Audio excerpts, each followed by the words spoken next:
much on social media. I like to, yeah, spend time more with kids. Now it's quite busy. Right. No, but you've done it well, and it's an honor for me that I'm the first person you're doing an Instagram live. So thank you very much for that. We're going to just chat a little bit about you, a little bit about your tennis career. There will be questions popping up as well, which we can answer, the ones we want to answer, not the ones we don't want to answer, obviously. So we're just going to go with the flow. We haven't caught up for so long. It's unbelievable. How have you been doing? Mother of two now. Yes, I know.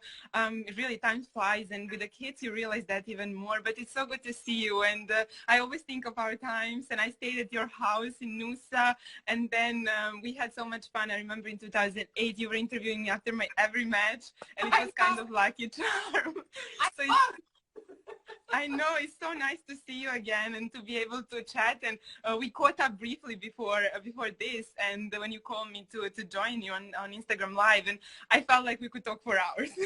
I know. It's always great to chat and catch up. Obviously, there's certain things we cannot discuss today on this live interview, which we will do on a separate phone call, but we can have a good catch up. And yes, you have stayed here in Nusa. I'm actually in Australia, for the people who don't know it at the moment, in a little town called Nusa Heads. And you stayed not in this house, but in another house. And you used to love coming here, didn't you? Yes, I love Australia, and I love going there. And I haven't been back to Nusa in a few years, but I really miss. I love going for runs through Natural Park and going to Tea Tree Bay Beach. Oh. It was kind of hidden.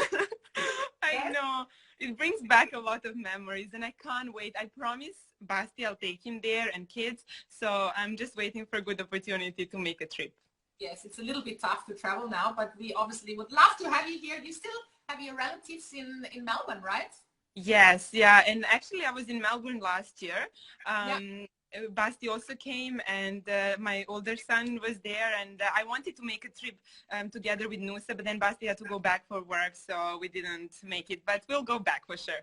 Well, that's all changed because he's retired as well now, isn't he? We have more time.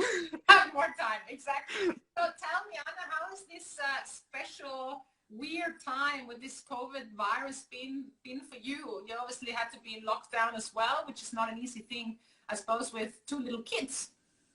Yes, I mean, it can be sometimes challenging, but we are very lucky that we had a garden and kids can play outside and inside, and you just have to be creative, obviously. And I was also very, very lucky because my parents came here for my son's second birthday and they got stuck here. So that was really, really nice for me to spend quality time with my parents, and they could help around with the kids. And because I prefer my kids to be screen free, so I don't let them watch any TV, any iPad, iPhone, nothing. So it can be challenging at times, especially when you have rainy days and you're in the house all the time. But we make fun and we try to entertain each other and take turns, and everyone can have a little rest. So we started also to have like a little plan, who takes over when, so people can go. But I cannot relax. Like if I'm in the house and I want to read and I hear my kids a little bit, I'm straight with them. It's so funny. That comes from being a professional athlete. You have to have your schedules, and Basti is probably the same. Okay, you do the shift from 10 to 12, then Anna, I'm going to do the shift from 12 to 2 o'clock or something like that. Yes. Do it, I guess. Yes, I know, but he's a little bit better at switching off than me. I don't know if it's just father-mother thing, but he can switch off. I'm like, how can you do that? He can teach me.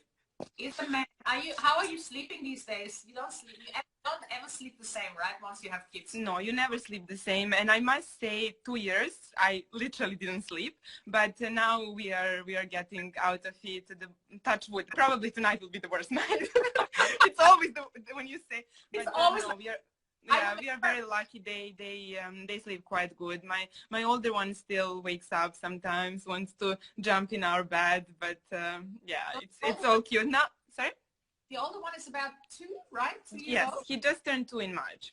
Oh my God, he's Pisces, isn't he? Sorry. Is he Pisces in a star sign? Yes. He's just on the edge. Yes. You're same. I am. I remember, I don't know if you remember, but when you stayed here in Nusa, I came over with my son, and he would have been about 2 or 3. and we came to visit you, and he was screaming and yelling the whole time, and I was so embarrassed, and I was thinking, oh my God, you must be thinking, what's going on there? Yeah, I remember that, and I remember once in Linz. Yeah. I remember in front of elevator. But I think when you become parents, you understand. I used to think like you board the plane and you hear the baby maybe scream or so, and you're thinking, well, maybe you can just cuddle them and they'll be fine. But then when you're a parent, you realize sometimes it doesn't work that way.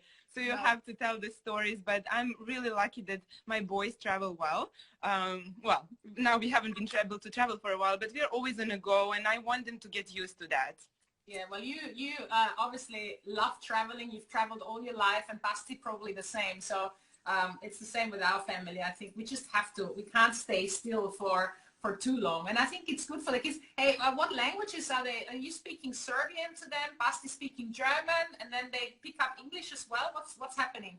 Yeah, so basically the younger one is still too young to speak, but the older one, he actually fully understands 4 languages now, actually, and he speaks all 4. Like he counts to 10 in 4 languages, which is amazing. Why 4 languages? So we have Serbian, German, English, and then a little bit of Spanish. Oh, of course. Oh, yeah. That's amazing. How good is that? That's a gift. Nobody can ever take them away from them. And what about, I mean, their genes must be unbelievable. And your older son especially, does he like to play tennis or soccer, or what is he going to play one day? And can you feel that, that feel for a ball already in him? Well, actually, it's very interesting. They cannot be more opposite characters, actually, which is really funny. And it's very challenging, but also so nice for us. Our older one, he actually loves cars and he loves books. So, and he also is a little bit artistic, but yeah, he likes to read, and now he's all about like cars. He can play forever. And the younger one is actually more sportive. Like since he could sit, all he wanted was a ball or a racket or a golf. I have pictures of him going to sleep with a golf stick, like the plastic golf stick, because he just loves to hold something. He's only 7 or 8 months. How old is he now? 9 months now, yeah. 9 months. But yeah, but he's always on the move, and he loves to watch the older one. Of course, he's mesmerized by him. That is so funny. But how great is that? And that's happened so many times. And you have 2 kids, and they're completely different. So you have to go. You have to go with the flow. If one of them is a good athlete, then I guess it's a good thing. Well, I always have this theory. I really believe that we all know our path. Like our inner voice always tells us which way to go and what's the best for us. And I want that for my kids. I don't want them to feel like they have to do certain things to please anyone, not even us. And I think they should follow their own path, whether it's in sport, whether it's in whatever. It can be art, it can be dance, even though I don't know where they would get talent from. You never know. Come on, I've seen you dancing. Oh my God, no, you haven't. But did you always know your path from the beginning on, when you were little, when you grew up in Serbia, and it was tough times then? I remember. Didn't you start playing in an empty pool? Swimming pool, yeah. Well, I started watching tennis on TV when I was like about 4, and then I wrote the number, and for my 5th birthday I got a tennis racket, and that's how I started playing. And for me it was always a passion, and I had this inner voice that's my path, and I loved the game. I liked the challenge. I liked competition. I liked everything about it. And then of course later on, when you achieve certain things, perspective changes a little, because all of a sudden you have maybe pressure, and the fun out of it's maybe a little bit gone. So I always try to get that back. But I do believe that we all have voices inside ourselves telling us what's the right path and what's the right way to do. And I still have like certain callings that I want to do and I want to achieve. Like what? I'm very passionate. What's on your to-do list now? Because in tennis you've achieved it all. You won a Grand Slam title. You were world #1, the most down-to-earth #1 I've ever met, I have to say. Well, Mats Wilander, my good friend, who I'm working with, I have to say is very down-to-earth as well. And that's what we respect you so much for. But what's on your list, on your to-do list still in life? Oh, thank you so much. Well, I've been very fortunate that first of all, I did what I like and then I achieved so much at such a young age. But now I think having different perspective as well, I always had this feeling I wanted to do more and I wanted to do something else. And now having kids, it kind of opened up my perspectives and my eyes a little bit, and I realized that kids are future, and so many kids. I work with UNICEF closely to help kids and to create comfortable and calm and loving childhood for each child. And I think this is the future because they are the future, and we are responsible for them because we are the ones who are installing the values and beliefs into them. And I want to be more involved in that area, and I want to talk about it because I think we sometimes forget, you know, people are too busy living their lives and going from one place to another, working, chasing certain things, and you forget to give them that basic maybe values or education or love or care. And we always forget that they are so emotional and they thrive on our care and love, and they really opened that for me. And having two children which are so different, it helps me also understand that not one approach fits everyone. You need to find the ways to approach children. When did you start thinking like that? I mean, that's so mature. It's unbelievable. When did you have those thoughts, when you were playing already as well, or only when you became a mother that you just wanted to give back and you see, you know, that kids are the future, the way you raise them, the opportunities to give them, you know, the way you can actually,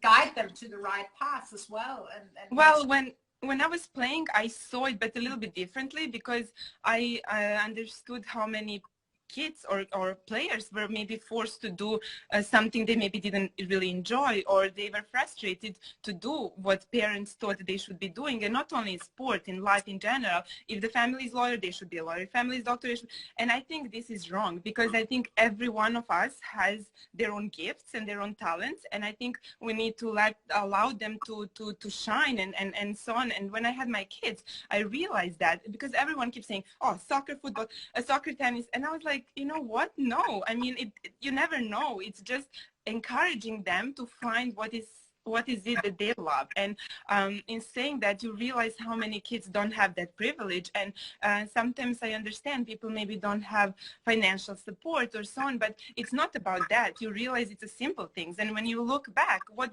do kids need? They need care, they need love, they need understanding, they need listening.